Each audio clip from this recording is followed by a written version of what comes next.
let's look at the northwest corner method. So this is fairly easy and can be confusing as well. Big Race Tilapia is a chain of 4 tilapia restaurants. They buy their 2 kg tilapia at 3 different locations. So let's assume these are the warehouses that supply the different restaurants. Since the spot prices and transportation costs differ from location to location, the manager made a table of possible profits. So the word here is profit. Okay, so let's underline that one, profit. Each restaurant will get by purchasing tilapia from each location. The table also includes the maximum supply of each location and demand of each joint. So if we take these are the locations. So we take that as warehouses. So warehouse 1, warehouse 2, warehouse 3, they can supply us 300, 400, and 250 respectively. Now the available storage in each of the restaurants that can contain their orders is what is stated below, and that is what we call the demand. So our problem is to look at the best possible way of getting these warehouses distributing to the 4 restaurants so that we can make a maximum profit. So first, like the name suggests, northwest. So if you draw the north pole, you will see that this is our north, this is our east, south, and then this is west. So northwest would be 45 degrees right here. So northwest corner. So that is basically the top left corner of your table. That is equals to 5 in our case. So we are going to start from the 5 and work it up through to the right bottom. Okay, so if that is the case, it means that we are going to start with restaurant 1 and location warehouse 1. So location 1, that is the warehouse, have 300. They are able to deliver 300 to us. So first restaurant can take only 250. So from the first warehouse, we give 200 to the first restaurant, and that will mean that restaurant 1 will not need anything again. So we can't say that no one goes to restaurant 1 again because they are fully booked now. So I cancel these 2 down there. So that means that warehouse 2 don't go to R1, warehouse 3 do not go to R1. The next one is 7. That is the top left corner. In the top left corner, we saw that L1, that is warehouse 1, gave 200 to restaurant 1. So that means that they are left with only 100 in their warehouse. So they can only supply 100 to any given location. Restaurant 2, on the other hand, they need 200, but warehouse 1 can only provide 100. So we give all the 100 to restaurant number 2, and that will mean that warehouse 1 is out of stock. Restaurant 2, on the other hand, they had 100 already, so they are left with 150. So who is to provide this? And what do we do to the line 1? So here we can cancel this because there is nothing in warehouse 1 and they cannot give us anything anymore. So what's left is warehouse 2 and warehouse 3, and we still need some pieces of tilapia in restaurant 2, that is 150. So location number 2, that's warehouse number 2, go to destination number 2, restaurant number 2, and give them the additional 150 that they need. So we are giving them the 150 here to fulfill everything. So to tell, and that will tell warehouse number 3 don't go to destination number 2 again because we have already provided all they needed. However, L2 has given out 150, so let's take out the 150 from here. Then we are left with 250. So we can provide again from warehouse number 2 to restaurant 3. Let's give them how many? The 250 from warehouse 2 because they need 350, and and what is left in warehouse number 2 is just 250. So give all to restaurant number 3 and empty your stock. In the restaurant number 3, they will still need 100 more. So 100 more, we can get that from warehouse number 3. So tell warehouse number 3. So in the second case, in the warehouse number 2, this we can cancel it because there is nothing in warehouse number 2 that can provide or supply restaurant 4 again. So this one we have 100 left, and then the 250 that is in warehouse number 3, we can give 100 to restaurant number 3, leaving 150.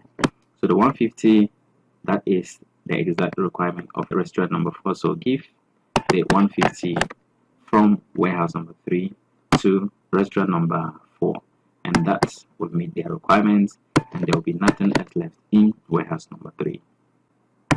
This is an example of a balanced case, so you don't have anything left here.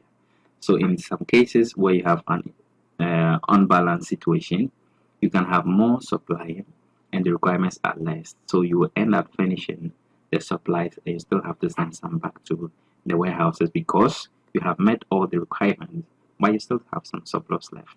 How then do we get our profit here? So the profit is simply the product of the various distributions multiplied by the profit, the unit profit per each given point that we have allocated. So in this case, we can say our profit is equals to 5 multiplied by 200. That's the first one here. Then we add that to the product here, 7 multiplied by 100 plus, we come to the next one here, 5 times 150. Then we go to the next one, plus 4 times 250, plus, go to the next one, 8 times 100, plus, last but not the least, 5 times 150.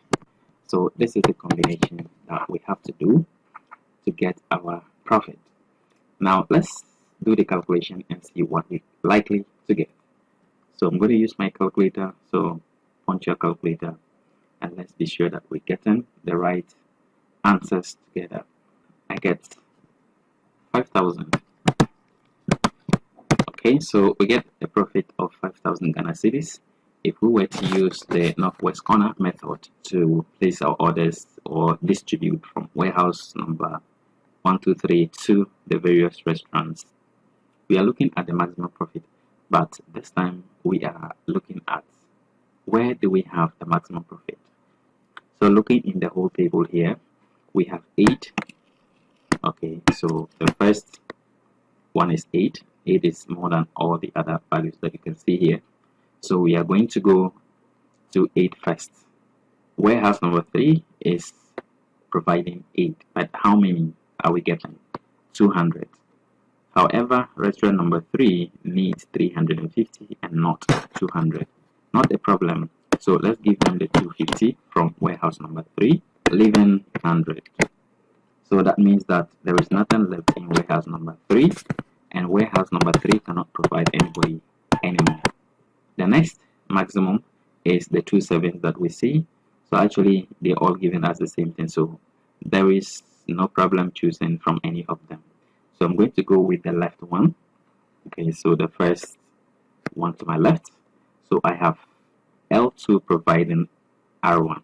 So here is my next value. So I want to provide R1 200 from the 400 in warehouse number 2. So give this 200 so that R1 will be satisfied, but then we still have 200 left in warehouse number 2. So warehouse number 1 cannot provide to warehouse number, restaurant number 1 again because they don't need any more. The next value, highest value is 7 again. So this 7, this time L1 is providing R2, and R2 requires 250, and L1 can give more than that. So let's give all the 250 to R2 so that this will be satisfied and we don't need to come there again. But then we still have something left here called 50. We have 50 units still left in location number 1. So next we have 6 as the biggest value.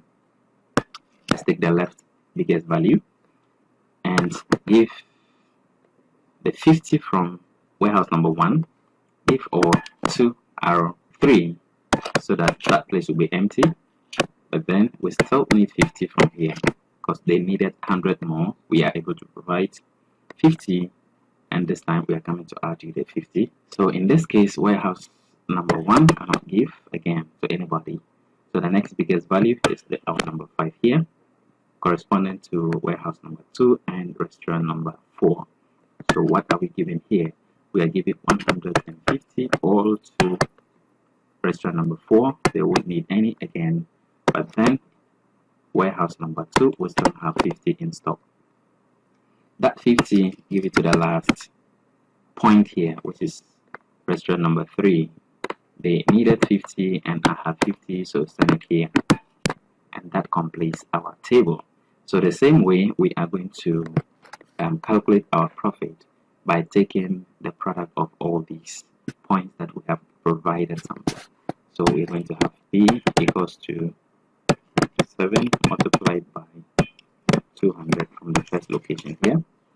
Then the second location here we have plus 7 multiplied by 250 plus the next one here 6 multiplied by 50 plus the next one here 4 multiplied by 50 plus this one here 8 multiplied by 250 plus, last but not the least, 5 multiplied by 150. So again, you're going to punch your calculator to see what value all this will give us. So by doing this combination according to my calculator, I have 6400, so 6,400 Ghana cedis profit. So looking at this and looking at the second one, the first method that we used was 5,000 Ghana cedis. So obviously this one is giving me much more than if I had used the northwest corner. So using the maximum method, I get more profit than the northwest corner. Let's move to the next method and see how that is done. So in this method, we consider the least cost. So instead of profit, this time we are looking at transportation cost. Okay, so if I'm going to order from warehouse number 1 to restaurant number 1, how much will I pay as transportation? So in this one, we are assuming that you are the one to pay the transportation for all the orders that you are going to place. So every number that you're having right here, they are all cost, unit cost, but not profit this time. So we're looking at the minimum cost. The minimum cost. So the minimum cost is 3, as I can see. That's the least cost item here. So who is providing the least and to where? Warehouse number 1 can provide the 250 that restaurant number 2 needs at a lower cost. So let's go there first and give them the 250. This is satisfied, but then we still have 50 more left here. The next smallest is number 4. So if I have provided all that R2 needs, then I can cross out these two because they don't need anymore. So L2, L3 don't have to go to that place again. So the next least cost is 4. That is L2 providing R3. How many are they providing? Again, they are able to provide restaurant number 3 all because they have 400, and restaurant number 3 only need 350. So let's provide the 350 here so that this will go off and this one will be left with 50 again. Now again, we have R3. They don't need anything again, so we tell L1 not to go here, tell L3 not to go here. The two are satisfied. So we are left with restaurant number 1 and restaurant number 4. So who is going to go where? Now we have 5, 5, 5, 3 of them. Choose the one that you want. All of them will give you minimum. So what I'm going to do is to come to the last one, that is L3 providing R4. So I'm going to give this all the 150 that they need, so that R4 will be satisfied as well. And what is left here, it's just 100. So nobody will go to restaurant number 4 again because they have all they need. So this in the supply side, L1 still have 50 in stock, L2 still have 50 in stock, L3 still have 100 in stock. So we go back to the very first column, R1, then go to L1, go to R1 and provide them with 50 from L1. So 50 is gone here. Come to the 6 one here, this 6 units cost, that is L3 providing R1. We give them the 100 that they need, so that is 150 already. So 150 is taken from here, that will be 50 left, and that 50 L2 can provide that 50, and they too will have nothing left in stock. So we have finished the allocation, and this is the best possible combination using the list cost method to place your orders or to distribute from the various warehouses. So let's do the calculation here and see what we get as the minimum cost to be paid as transportation for all the deliveries. So let's say cost is equals to 5 times 50 plus 9 times 50 plus 6 times 100. That's the first column. Then the second column, plus 3 times 250, plus we go to the fourth column, 4 times 350, plus we go to the next column, 5 times 150. So the minimum cost, according to my calculator, is 4,150. So if you're using this method, you pay a minimum cost of 4,150 Ghana cedis. Okay, 4,150 this way.